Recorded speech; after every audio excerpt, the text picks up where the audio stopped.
So the Equestria Girls movie, Legends of Everfree, just got leaked about a week or so early. Now I know it's only about a week or so, maybe a little over a week, before the official release date of the movie, and some of you may be wondering, is it worth me seeing this early with all of its flaws and glitches just to say I saw it early? And here's my spoiler reduced review of the movie to help you make that decision. I say spoiler reduced because it's not completely spoiler free, but we're not going to go into direct details per se. The girls go to camp along with other characters who have been featured in previous Equestria Girls movies up to this point. The movie plays off of the continuity of what happened in the previous movies, making it required to know all of the movies that have happened so far before you see this one. As the characters go to camp, a ghost story is told about a spirit called Legend of Everfree, a magical spirit who wanted to protect the land that the camp was built on. The founders of the camp wanted to build a campsite on this land and share the natural beauty with others. The spirit Legend of Everfree reluctantly agreed to allow the camp to be built, but vowed that the camp would not always be theirs, and that someday she would come back to reclaim it. Early speculation floats around over whether Legend of Everfree may or may not be either a legend and only a legend and nothing more than a legend, or a creature from Equestria that escaped into the real world and was banished here somehow. The movie plays out with themes similar to what you would see in an episode of the old cartoon series Camp Candy, or the 80s movie Ernest Goes to Camp, or any number of many other camp-related movies where kids in the 80s would go to camp and stuff would happen and so forth. If you've ever seen an 80s movie set at a campsite, you've probably seen Legends of the Everfree. As the story unfolds in a sort of Scooby-Doo fashion, as weird things begin to happen, and those weird things are blamed on Legend of Everfree. However, we have a number of multiple suspects as to who is truly responsible for the weird stuff happening at camp.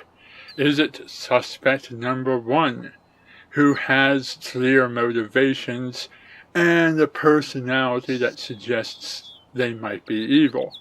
Suspect number 2, who has clear motivations and a personality that suspects that they might be lying about something and covering something up?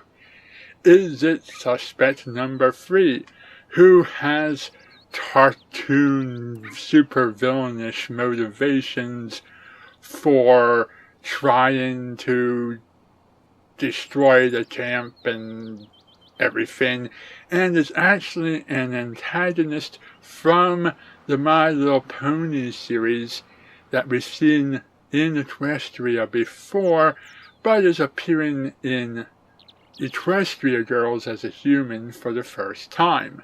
And we know this character to have a past history of being evil, so it becomes suspect number 3, this character does. Or is it suspect number 4, a character who is one of the good guy characters who may have come into contact with magical powers that can't be controlled and all of this is really accidental? Or is it the final suspect, the real, actual, true Gaia Everfree, a real thing that really exists that came from Equestria and is here to do stuff? Don't really know. It could be this, it could be that. It could be someone in a rubber mask that you're gonna pull off and they're gonna be like, oh, I would have gotten away with it too if it wasn't for you meddling kids, it could be so many possibilities. It could be this one or that one or some combination. It really is a fun mystery, and even if you think you know how the mystery is going to play out, it still has twists in there and stuff that you didn't see coming, and it should be fun to try and figure it out. Even if everyone else is like, hey, it was obvious, I saw this happening the whole time, they do throw a good number of red herrings, clues, and other possibilities to try and throw you off from suspecting the main person that you think might be the culprit behind the bigger picture. Along the way, the main Morden six discover that they have new magical powers, as shown in the promos, and this is going to have an impact on stories from here on out. So it's going to be important to know what's happening here in this movie, but mostly a lot of this stuff looks like they were just trying to sell toys. There are multiple costume changes as the story goes on, and each one of them looks like a horrible doll that they're trying to push on some poor family of girls who's gonna beg their parents to buy more dolls. There are a number of songs in this, but it's no Rainbow Rocks. Actually, the way I feel about it is that between this movie and a lot of season 6, the songs feel more like they're forced into position as opposed to contributing to the overall story. If you thought Spite's A Changeling Can Change was a horrible song that didn't need to be there, or if you didn't like Gabby's song about finding the purpose of her life, there's some even less necessary songs in this movie. The stuff that does happen once the magic gets involved is interesting and fun to watch.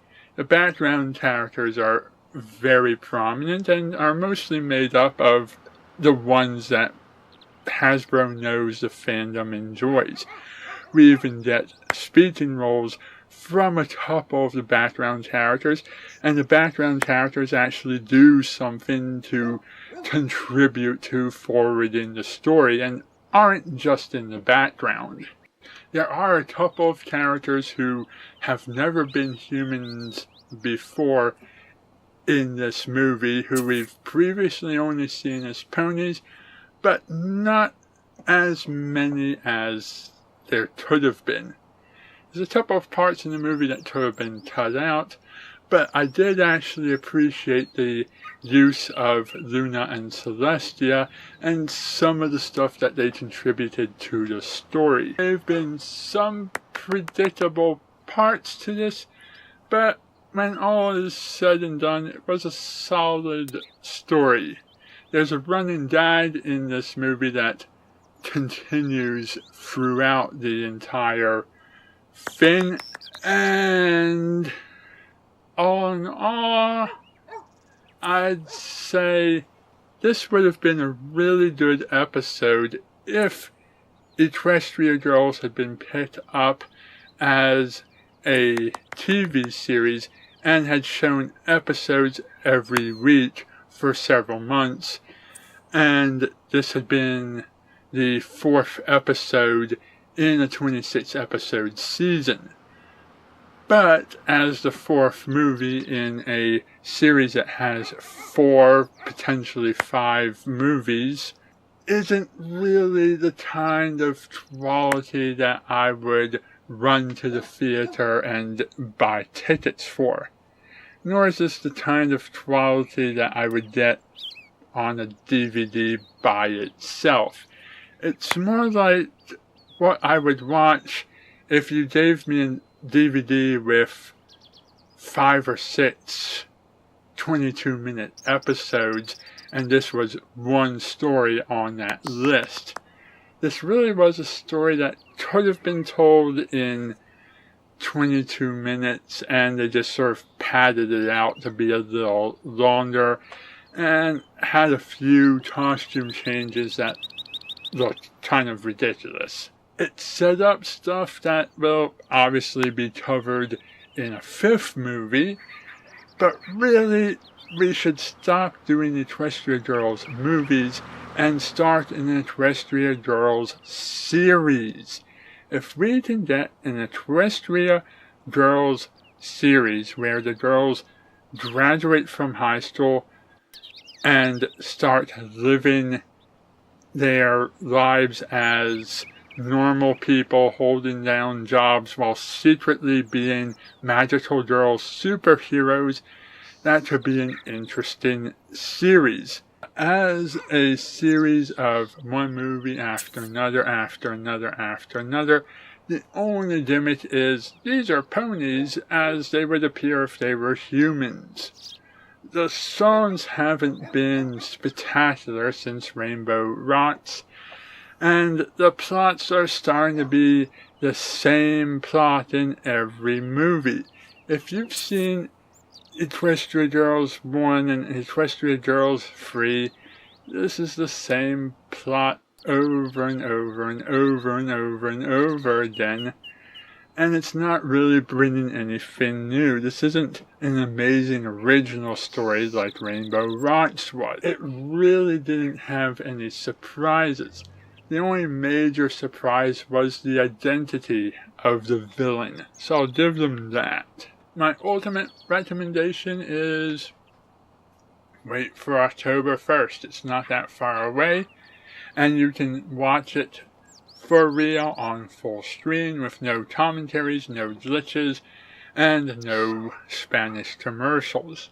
And then come back after you've seen the full version of the movie completely uncut and check out my Real Thoughts review and my Sims recreation of the movie as well. And then we can have a discussion about it in the comments like always. Anyhow, thank you for watching and good night.